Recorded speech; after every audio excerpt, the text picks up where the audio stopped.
Hey, I'm Angie. I'm Rhonda, and we are Adventures in Nomadness. This is our second week working on our cabin in Alaska. What have we been up to, and why the heck are we here?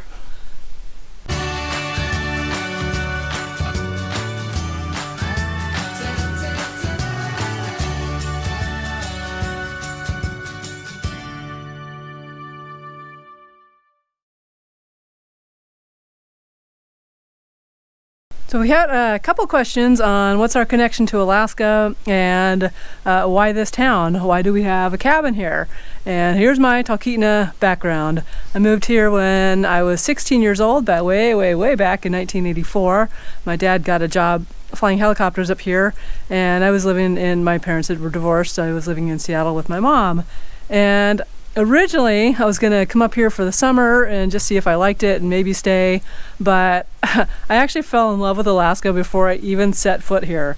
My stepmom kept writing me letters on how awesome it was and all the outdoor things there were to do, and I'm like, that sounds like a cool spot. So I actually committed to staying in Alaska before I even came up here. So I lived up here the next 2 years. Graduated from high school here with a huge class of 15 kids. There was 10 guys and 5 girls, and then went off after high school and into the Army. I ended up moving back. Came up here for vacation once with my stepmom, and then ended up moving back here in 98, and then left in 2007. So I worked as an airplane mechanic during that time for a couple of the businesses here, mostly for Talkeetna Aero Services and Talkeetna Air Taxi. And my last summer here, I quit aviation. I decided to work as a hiking guide. Loved it. One of my most favorite jobs ever. And it was also the summer that Rhonda came up to visit. We had started dating earlier that year. She was in Washington, and she's wearing a head net, by the way. The mosquitoes are bad, but they like her more than me. And so that last summer, 2007, I'd already planned to move back down to Washington. But Rhonda came up, and you equally fell in love with Alaska. So it was a good match. She came up probably once every 2 weeks or so, right? That summer. And she was lucky. Denali was out, I think, every single time that summer. And she couldn't understand why tourists complained when they didn't see it, because she got to see it every single time. Go figure. So that was really awesome. I moved back down to Washington, and we moved in together after that.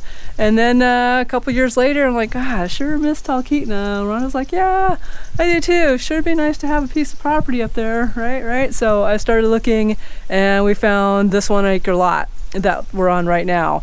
And so I came up here, I looked at a couple ones, I picked this one. We purchased it, and then it was a couple years later, many years later actually, that we had only it cleared. 3 years ago, so yeah. We bought it in, I think, 2009, Or and 2010. we didn't do anything with it until 2017. Yeah. And that's when we had Sam come and clear it for us, chop down the trees that we had marked. We'd come up that summer, marked the trees to come down, marked where we wanted the driveway and the area for the cabin. That was 3 years ago. And then 2 years ago, we had the cabin built, and we couldn't come up last summer. So this summer was a good opportunity with the pandemic to actually just come up here and work on it all summer. So the second part of that question is, what is our long-term goal for this? Do we plan on giving up full-time RVing? And the answer is a resounding no to that. We love our full-time RV life. Our cabin in Alaska, this is a spot to me that is always, the second I step foot here, always feels like home to me. If I had to live somewhere permanently, it would be Alaska, although the winters, I wouldn't want to do every winter up here. They can be a little harsh. That means, dark. And dark, yeah, definitely. This past winter, they had a lot of snow, which I love, but it was also really cold, and they had weeks of 30 below. So our long-term goal with this cabin is, if we're down in the lower 48, we don't want to drive up here because it is a very long drive. We can fly up here and spend time at our cabin. Also, if we're here during the summers with our travel trailer, and we can have family and friends come up and visit with us and stay here. So we do have quite a bit of family and friends that do want to come up and visit. Not this summer, obviously, because it's not a good summer for that, but in the future, we can see doing that. We have got a lot of RV friends, too, that would like to bring their RV up and stay with us, and they have an open invitation. We're going to have our driveway kind of worked on later, probably next week or so, maybe later this week or next week, and that'll give us probably enough area for about 3 RV spots here. So that's kind of our... No hookups. Yeah, no hookups, but who needs it? It's Alaska in the summertime. Summertime, plenty of solar. Lots of solar. So that's kind of our goal and our connection to Talkeetna. The best thing about Talkeetna, well, I love quirky small towns, if you know anything about me, so does Rhonda. And I've got friends here that are like family that I've known now for over 35, 36 years now. And I always love seeing them, even if I can't give them hugs right now. It just does my heart good to see friends that I consider family that I've known for that long that are still here in this area. Starting next week, we'll start including more scenes of Talkeetna. We've been pretty focused on getting our cabin more wrapped up before winter hits, and that's another story. So we have been up here before in rented RVs. We've stayed in rental cabins and stuff like that, but that can get a bit pricey if you're up here for an extended period of time, and really wanted the ability to come up here in the winter or summertime if we chose to, whether we brought the RV or not. So that's kind of our intent with this, and we could even rent it out, so it could become a rental income if it got to the point where we weren't coming up here. So anyway, we just love it up here, and it's a great kind of jumping off spot for lots of camping and hiking and all kinds of things like fishing and rafting and what have you. So exactly. So I promise next week we'll start bringing you more of those Alaska adventures. Even close at home in Talkeetna, we got a fantastic lake down there that we'll be kayaking in. So anyway, rest of the video we'll be kind of going over what we've done the last week with the installation and some tongue and groove and some stuff we've done on it. See you later. And make sure you stay to the very end because we have some special visitors that came to visit.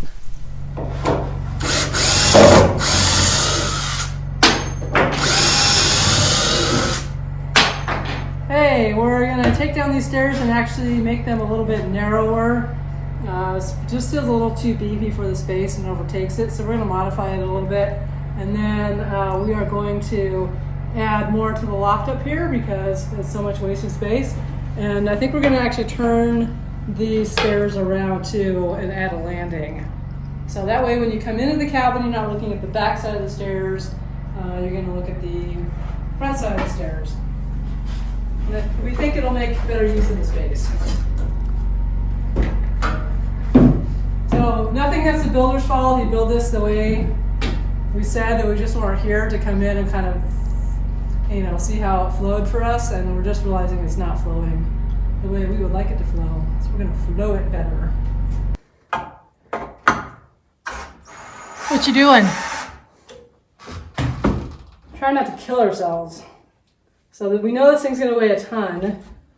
There's really no way of getting on the back side of this to get some of these stairs out.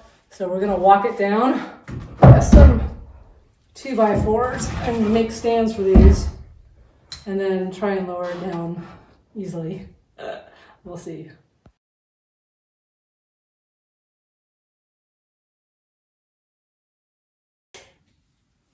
What are we doing?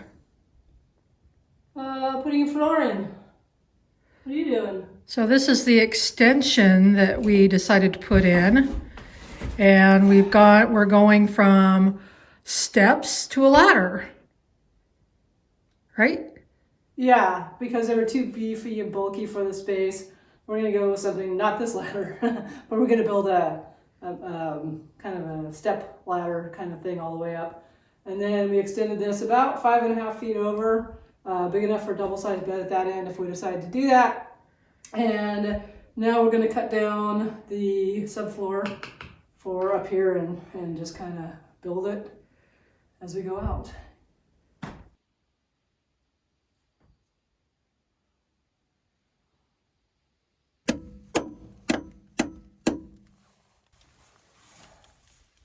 What you doing? I am putting in some extra Simpson ties.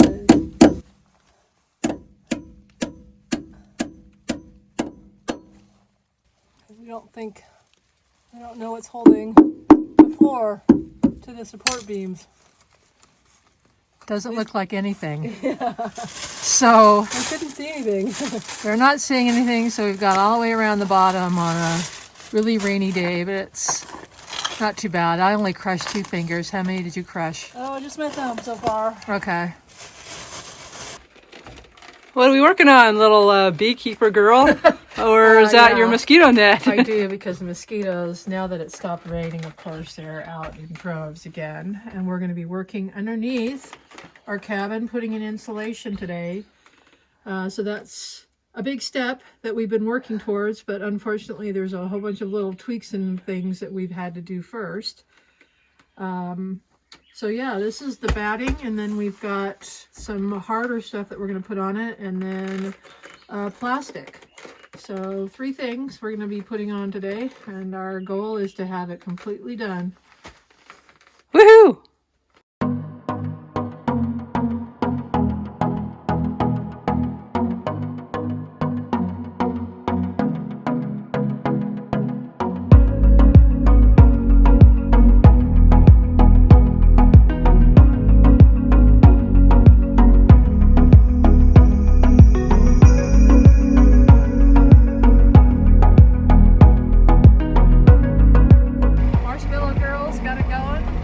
Yeah, you do look like a marshmallow girl. Marshmallow girl with a mosquito net on. Very sexy. We are putting on the vapor barrier, so we'll be putting this plastic up underneath the deck, taping all the seams, and stapling it up. So that's phase 2 of insulating the floor.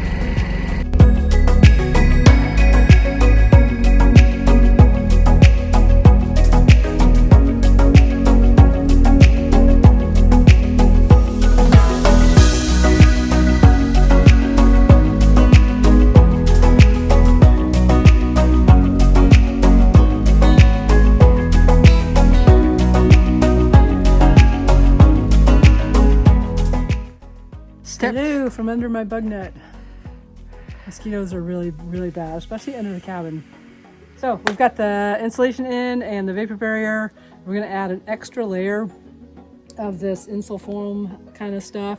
It's a really good stuff. It's more rigid because the mice and the shrews hopefully won't go through it with the hard stuff. You never know, they still could, but it's not as exciting as insulation. It's really nice nesting material.